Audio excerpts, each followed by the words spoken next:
All right, now let's get to some of our other headlines. We're here. All right, now let's get to some of our other headlines. We're here at CPAC, as you know. A lot of the conversation is about the health care law. Only 21% of the country approves of the job that Congress is currently doing. The Republican Study Committee is hoping to change that tide, addressing Obamacare, like I mentioned, of course, tax reform and rolling back regulations.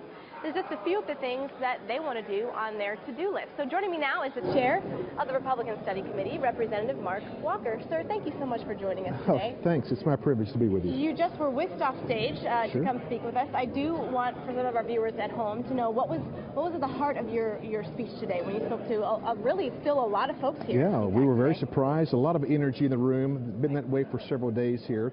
A part of our message is to make sure that we're taking our message to new communities. It's very easy to talk to the base, but our discipline, our calling is to talk about individual liberty and opportunity with all our communities. We've had some success with that in the past. We look forward to doing more in the future.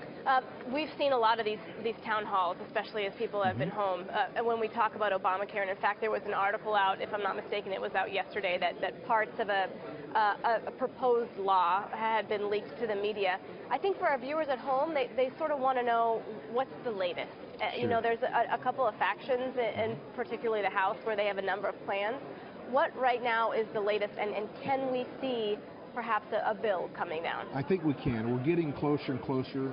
We had some of this information last week in our conference with Kevin Brady and Speaker Ryan. We want to make sure, though, as we move forward, that we're not creating a fourth column of long-term entitlements that is incumbent upon the middle class to pay for. Is that the taxes that you're talking about, the tax deductibles that you're referring to? Well, the tax credits, I believe, specifically, is to make sure that they're within range. With reforms that we're working very hard in Social Security, Medicaid, welfare reform, what we don't want is add another column of that for long term that we can't pay for it. We want to make sure we're providing individual options for everyone's health care, but allow them to make the choices instead of federal mandates. Okay, Medicaid, hot topic.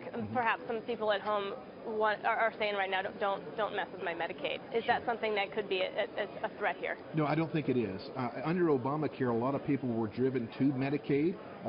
Sadly, there's a lot of doctors who aren't even taking it more. I believe of the 18 million that did get insurance, close to 12 million were actually put on Medicaid. We want to get back to the place where every American has a choice to be able to draft and secure insurance that's tailor-made for them and their families. You brought up a point earlier, and I wanted to get in healthcare, but you said that you wanted to expand your base, and we saw some polling that President Trump has the support of Republicans, but isn't gaining the support of Democrats. And obviously, when it comes to the health care law, when it comes down to it, you're going to have to need that support. How do you get that support right now? I think you start with, in any other aspect of life, whether it's ministry, business, or politics, you start with the investments in relationships. You build trust. And sometimes you have to do that before you introduce policy for people to understand that you do have the very concerns at their heart, at your best interest. If we can start with that, I believe we have a chance to make some more successes. Do you foresee, and we talked about a timeline here, and I know that you can't necessarily give us any promises, but people want action, and you need to get to tax reform. There's a number of other things that you have to get to.